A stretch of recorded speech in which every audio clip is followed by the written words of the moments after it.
The 6th night of April 1994 will always go down in history as the moment when darkness descended upon the small East African state of Rwanda. 100 days after that night, close to 1 million Rwandans lost their lives in a brutal genocide. Questions still linger about who shot down President Juvénal Habyarimana's Falcon 50 jet moments before it touched down. His death would change the continent forever, leading to a genocide, causing the first great African war that involved 9 African countries and around 25 armed groups that left 2.5 million people dead and millions displaced. So who killed Habyarimana? Here is the story. 2 East African neighboring countries had political and security challenges. These 2 states, Rwanda and Burundi, had something else in common. They were and are both predominantly inhabited by the Hutu and the Tutsi people. Across the border, there was a geographically huge Tanzania, a big brother of sorts. Now, Tanzania's then president, Ali Hassan Mwinyi, invited the 2 presidents of Rwanda and Burundi for discussions on how to resolve their political and security debacles. Habyarimana and Burundi's Interior set off and headed to Dar es Salaam. After the summit, the guests had to return home. But Habyarimana, cautious about flying back in the dark, asked to stay for the night. However, his Tanzanian host declined. His reason? No arrangements had been made to cater for the guests overnight. Following this response, Habyarimana had no choice but leave, taking with him the Burundi president, Cyprien Ntaryamira, Rwandan Army Chief of Staff, Deogracius Nsabimana, French pilots, French flight engineer, and a few other dignitaries. That night, as the exhausted Habyarimana caught sight of his presidential villa through the window of his descending plane, suddenly a bevy of air rockets bombarded the aircraft, bursting it into flames and reducing it, everything and everyone on board, into ruins. He almost made it home. The genocide starts only hours later. Who killed Habyarimana? Within hours of the explosion, a host of rival theories began to emerge. First, it was initially claimed that white men had been spotted running from the possible missile launch site, which had led to a suggestion that the plane could have been shot down by French or Belgian soldiers. These rumors were, however, never substantiated, and they vanished as quickly as they had come. So this led to the second theory that the plane had been shot down by the radical members of the Akazu, led by Agathe Habyarimana, the slain president's wife. As Andrew Wallace writes, Agathe Habyarimana was no ordinary president's wife and mother. Those who had the pleasure of meeting the terrifyingly ambitious wife of the former Rwandan dictator were left under the little pretense that she was intent on keeping her family in power, whatever the consequences. From the late 1980s, Agatha began to form around her a group of Hutu radicals and extremists, Le Clan de Madame, also known as the Small House or Akazu, they called themselves. This close-knit group was hell-bent on one objective: violent retention of power and influence. According to this group, the president had made overly generous concessions, among which included his agreement under the 1993 Arusha Peace Accord to share power with the Rwanda Patriotic Front, RPF, a rebel outfit under the leadership of the now Rwandan president, Paul Kagame. Enraged by his actions, it is alleged that these extremists had fired the opening salvo in an internal coup, offering Habyarimana as a sacrificial lamb to crush both the RPF and the Hutu moderates. Support for this theory came from many hints dropped in extremist newsletters and radio broadcasts, predicting something very big in the first days of April. The speed with which the first Interahamwe militia roadblocks went up after the plane crash reinforced this theory. This is the official position of the current Rwandan government regarding Habyarimana's assassination. However, as the old adage says, the victors of war always write history. Can we really trust this theory? Well, wait until you hear the third. The third theory, and one that we find rather peculiar, is that the Falcon Jet 50 was shot down by the RPF using air-to-surface missiles. It is suggested that the plane had been downed by the RPF, who were greedy for more power than they had got through the 1993 Arusha Accord. The RPF were aware that the envisaged elections would favor Hutu parties and reduce the RPF movement to a camel role in Rwandan politics. The RPF vehemently denies this theory for pretty obvious reasons. Because to suggest that the RPF brought down the plane became synonymous with arguing that it was responsible for the genocide. It would depict the RPF as a power-hungry labor movement that inadvertently triggered the slaughter of its ethnic support base by killing a head of state. It would also mean that the RPF intended to kill between 500 and 1 million Tutsis because, as one theory goes, the more massive the bloodletting, the better the rebels could position themselves as rescuers. Entertaining the possibility that, whether through rashness or ruthlessness, the leader, routinely labeled in the West as the man who ended the genocide, might have started it would not do. Any admission of RPF guilt would undermine the new Rwandan government's image as a blameless victim. And even setting the issue of intentionality aside, killing a president returning from peace talks, a leader who on paper had agreed to share power, even if few believed Habyarimana could ever follow through, would make the rebels guilty not only of bad faith, but a war crime. Some historians like Jared Prunier initially argued that it was not in the political interest of the RPF to kill President Habyarimana. He argued that the RPF had obtained a good political settlement from the Arusha Agreement and could not hope for anything better. As the years passed by, the question of RPF responsibility showed a stubborn refusal to go away, and some analysts, journalists, and aid workers who had accepted the new government account with a murmur began to doubt. Witnesses claiming first-hand testimony kept coming forward, and all had one characteristic in common. They were ex-RPF. You see, the truth has a way of sneaking up on you like a thief in the night. Despite President Kagame's tight-knit group of influencing the tale of the 1994 genocide, over the years there have been leaks that disclose the shocking revelations about the mysterious targeting and assassination of Habyarimana from insiders within the RPF. One of the whistleblowers was Alois Luyenzi, a former Kagame bodyguard who claimed to have been present at the meeting in Mulindi between Kagame and his closest commanders, at which the decision was made to shoot down the plane.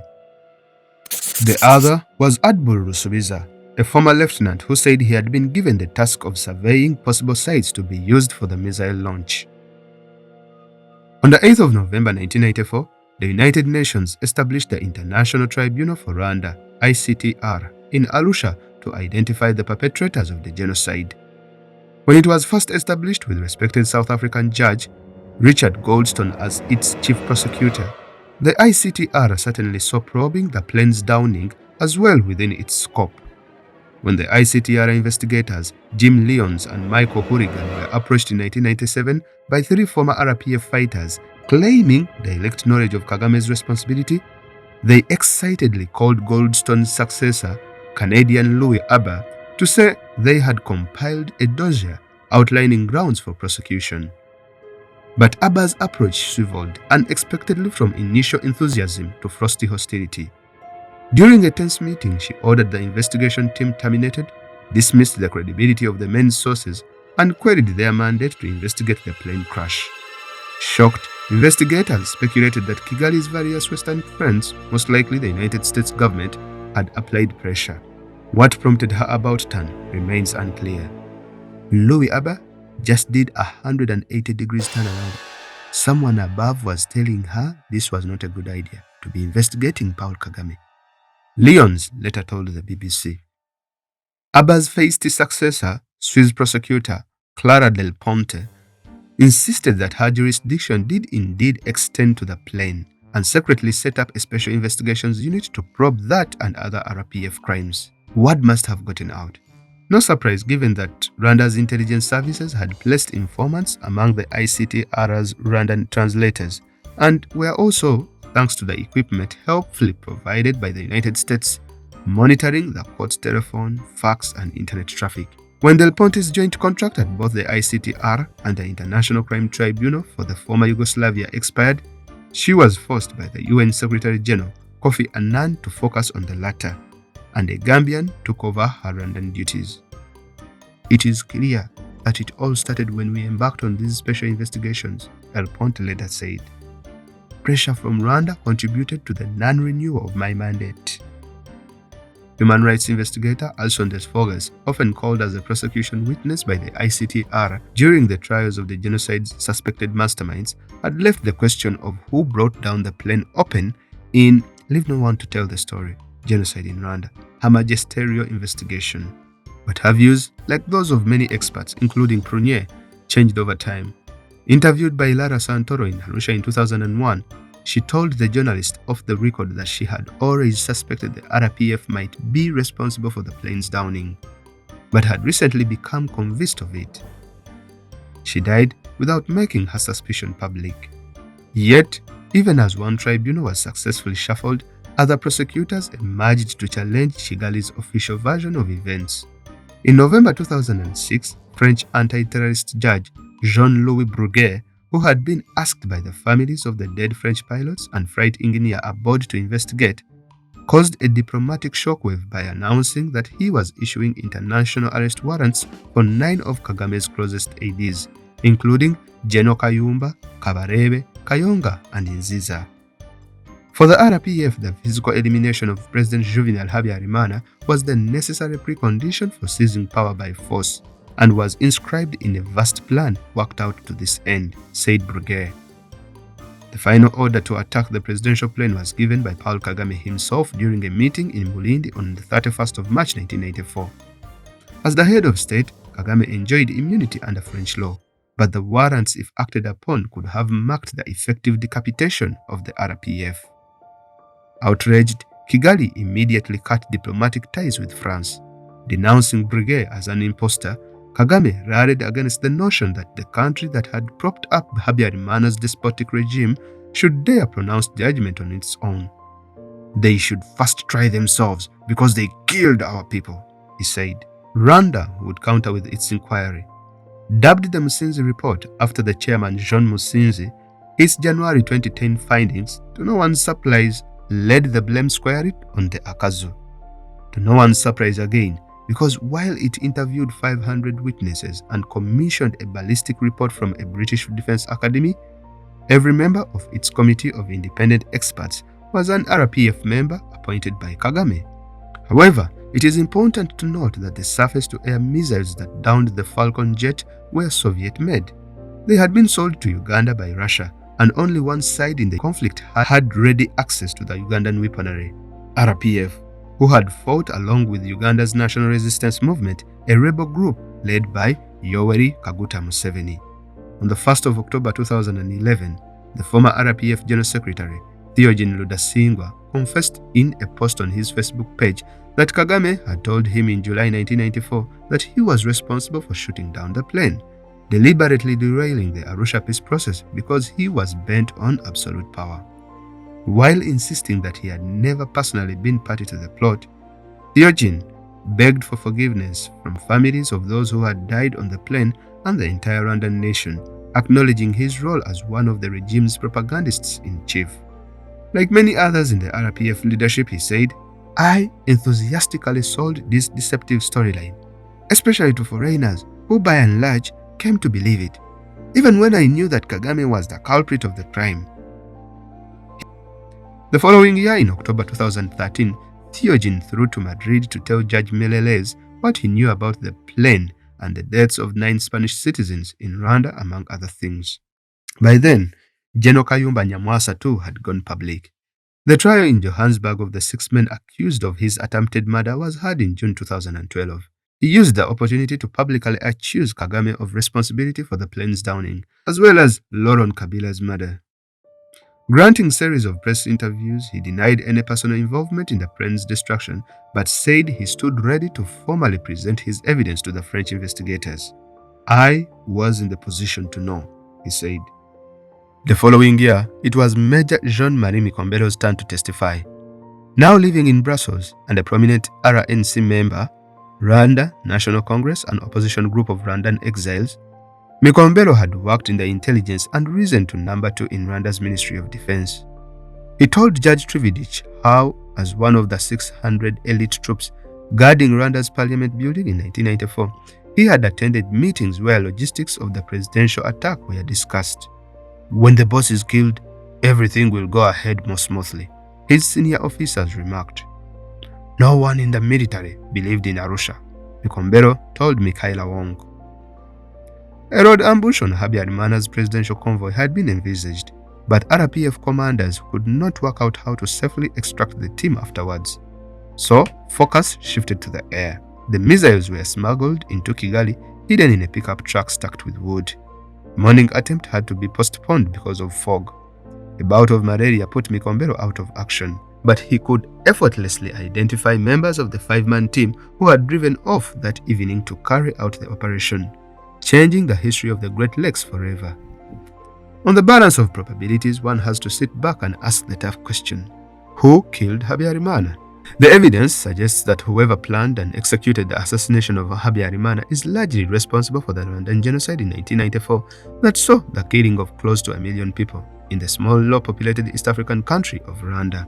Cognizant of this and aware of the overwhelming sea of evidence out there implicating him and his Rwandan Patriotic Front, President Paul Kagame and his government have invested heavily in rewriting history and dominated the tale of the genocide story. The RPF government insists that the 1994 genocide be called the 1994 genocide against the Tutsis, and yet there are some Hutus as well as Twas that were killed, and set up several museums across the country.